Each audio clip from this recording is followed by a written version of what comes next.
Hello everyone, আসসালামু আলাইকুম। আপনারা সবাই কেমন আছেন? আশা করছি সবাই ভালো আছেন। আলহামদুলিল্লাহ আমিও ভালো আছি। তো আজকে একটা বিকেলের নাস্তা নিয়ে চলে আসলাম, আর সেটাও তৈরি করব আলু দিয়ে। আপনারা ঘরে কয়েকটা আলু থাকলে কিন্তু এই নাস্তাটা তৈরি করতে পারবেন। ভাজা পোড়া আইটেম কিন্তু সবারই পছন্দ, সবারই খেতে মন চায়। আমরা অনেক সময় কিন্তু বাইরে থেকে কিনে খাই, তো বাইরে থেকে না কিনে কিন্তু আমরা ঘরে বানিয়ে নিতে পারি এরকম নাস্তাগুলো। তো দেখেন আমি আলুগুলো গ্রেট করে নিয়েছি, তো এখন আবার ধুয়ে পরিষ্কার করে নিলাম। তো আমি আসলে আজকে আলুর পাকোড়া বানাবো। হয়তো অনেকে জানেন বা অনেকে জানেন না, আর যারা জানেন না তারা শিখে নিতে পারেন। তো এই যে দেখেন আমি প্রথমে চালের গুঁড়ো দিয়ে দিলাম 1 বাটি, আর আমি বেসন দিয়ে দিচ্ছি। তো বেসনটা আমি একটু বেশি করে দিয়ে দিচ্ছি, তার অর্ধেকটা দিয়েছি চালের গুঁড়ো। তো 1 বাটি চালের গুঁড়ো দিলে আমি 2 বাটি দিয়ে দিয়েছি বেসন। আর এখানে আমি মরিচ দিয়ে দিয়েছি, বেশ অনেকগুলো মরিচ আমি কেটে দিয়েছি। তো এখানে পেঁয়াজ কুচি দিয়ে দিলাম আমি 1 বাটি। এখন আমি গুঁড়া মশলা ব্যবহার করব। তো দেখেন এখানে হলুদ আমি 1 চামচ দিলাম, আর এখানে জিরা গুঁড়ো ব্যবহার করব, টালা জিরা গুঁড়ো 1 চামচ। আর এখানে লাল মরিচের গুঁড়া ব্যবহার করব না, যেহেতু আমি কাঁচামরিচ দিয়েছি, অলরেডি জাল অনেকটা হয়ে যাবে।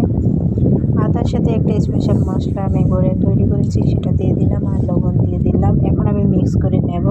আর এখানে কোনো প্রকার পানি দিতে হবে না, আমি আলু যে দুটো করেছি সেই পানি কিছুটা কিন্তু পানি আছে, আলুর গায়ে লেগে আছে, সেটা দিয়ে কিন্তু আমরা মেখে নিতে পারবো, এক্সট্রা কোনো পানি দিতে হবে না। তো দেখেন আমার মাখানো কিন্তু শেষ হয়ে গেছে, সবগুলো একসাথে আমি মেখে নিয়েছি। তো এখন আমি ভাজার জন্য চুলায় চলে যাব। তো পাইপে আমি কড়াই ভর্তি করে কিন্তু সয়াবিন তেল দিয়ে দিলাম। এখন আমি ভালোভাবে তেলটাকে গরম করে নেব। আমার অলরেডি গরম হয়ে গেছে, কিন্তু দেখেন পাকোড়াগুলো দেওয়ার সাথে সাথে কীরকম বাবলস উঠছে। তো এই যে দেখেন আমি এক এক করে কিন্তু সবগুলো দিয়ে দিচ্ছি পাকোড়া। আর এটা কিন্তু খেতে খুবই দুর্দান্ত লাগে, খুবই ভালো লাগে, কিন্তু একটু সসের সাথে কিন্তু আপনারা খেয়ে নিতে পারেন।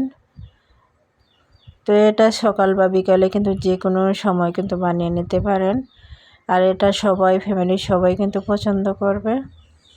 তো এ পর্যায়ে আমার ভিডিওটি যারা দেখছেন প্লিজ একটা লাইক দিয়ে কন্টিনিউ করবেন। আপনাদের একটা লাইক আমার ভিডিও করার উৎসাহ জাগায়, তাই প্লিজ লাইক দিতে ভুলবেন না। আর আমার চ্যানেলে নতুন বন্ধু হয়ে থাকলে সাবস্ক্রাইব করে পাশে থাকবেন।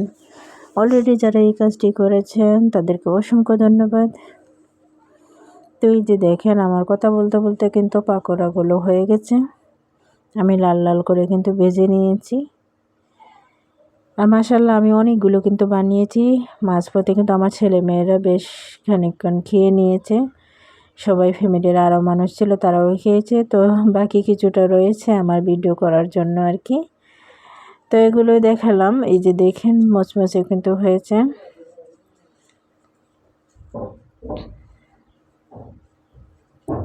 তো আমি আবার অন্যদিকে আলু দিয়ে কিন্তু অন্য একটা আইটেম তৈরি করে দেখাবো।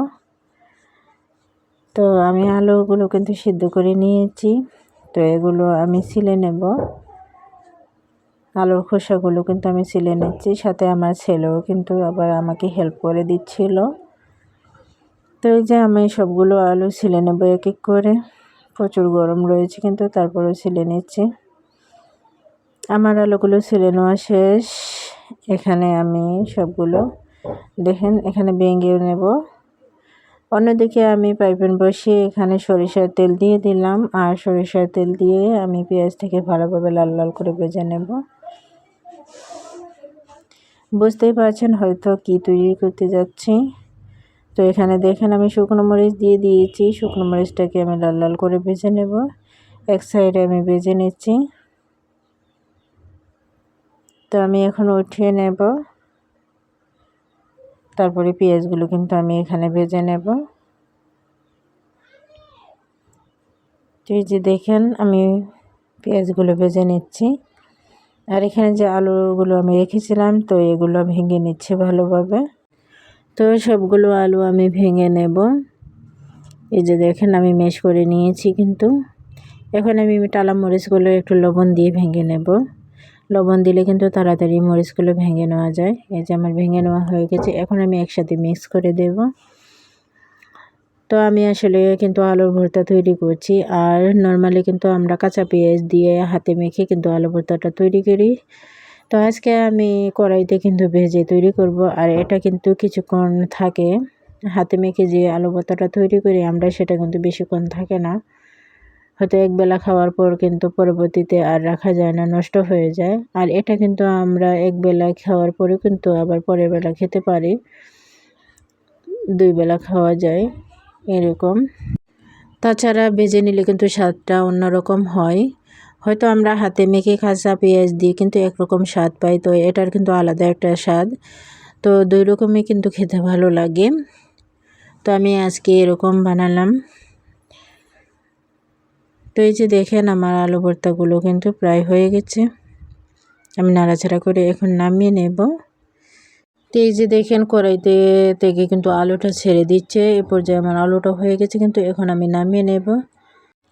তো এরকম ভেজে ভেজে আলুর ভর্তাটা কার কার পছন্দ অবশ্যই জানাবেন, কিন্তু আপনাদের মূল্যবান মতামত জানিয়ে যাবেন।